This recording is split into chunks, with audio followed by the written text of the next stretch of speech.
اتفضل يا عم مغاور، أول مرة تشرفني هنا في العيادة. اهدى كده وخليك ريلاكس. مالك؟ بتشتكي من ايه؟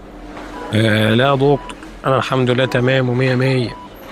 انا جاي لك بس عشان تكتب له حاجه تخليه يثق في نفسه بقى، عشان يقدر يبعد الدجن يا عم ويخلصنا ويتجوز وبنته نعناع. مم. حاضر يا عم مغاوري، أنا هكتب له على دواء. إنما ايه؟ هيخلي السيلف كونفيدنس عنده في السما. هيفتكر نفسه شجيع السيما، أبو شنب بريمة. على الرغم من ان موضوع الشجاع السيما ابو شنب بالرمه دي قديمه جاوي، خلي بالك يا دكتور. بس انا همشيها لك يا عم، همشيها لك في سبيل السيلف كونفيدنس بتاعتك.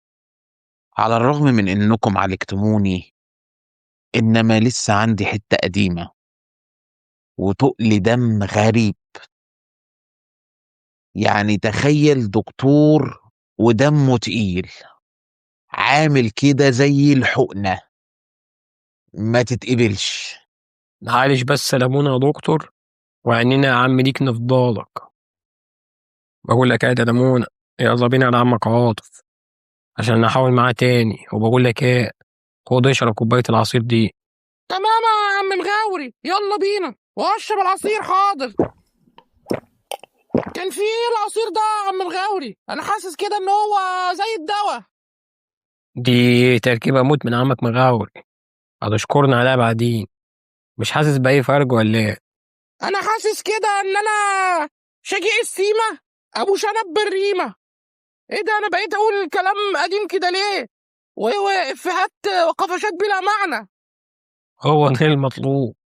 تعالى بس يلا بينا قبل ما يروح المفعول. أهلا بيك يا عم مغوري، وأهلا بيك يا لمونة. عاوزين بقى نخلص موضوع خاطف مع العناع ونكتب الكتاب ونعلي الجواب. هده، وانا كمان بقيت اقول كلام قديم ليك. الله يسامحك يا مشات، عادتنا كلنا. المشتت؟ قصدك عماد المشتت؟ ده تلميذ النجيب ودراعي اليمين. آه.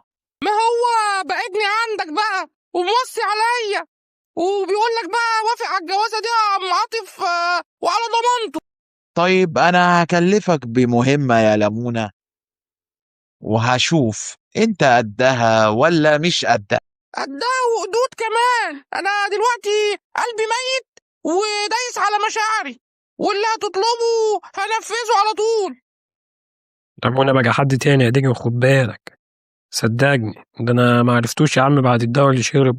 ايه يا عم الغاوري، دوا ايه دوا؟ لا قصدك الهوا؟ ها، الهوا. اصل انا شميت هوا وفكرت كده مع نفسي وقررت ان انا اتغير بقى وابقى زي عصابه، وقلبي يبقى ميت بقى خلاص. أنا في واحد سارق مني أوراق مهمة لأبحاث خطيرة هتغير مجرى البشرية، وحاولت أرجعهم لكن معرفتش. دي بقى هتبقى مهمتك يا لمونة. لا يا عم الدين، مش للدرجة يا عم، انت هتودي الواد في داهية كده. يا عم الغاوري، حاضر حاضر يا عم عاطف دقن. انتظرني بقى بعد انجاز المهمه ويتمي. متأكد يا لمونة؟ انا خلاص بقى شعار المرحله شجيع السيمه ابو شنب بالريمه، ده السلوجن بتاعي بقى. ارفع راسي يا لمونة، وارفع راس بنت نعناع للمجد. انطلق يا لمونة تو، على بركة الله.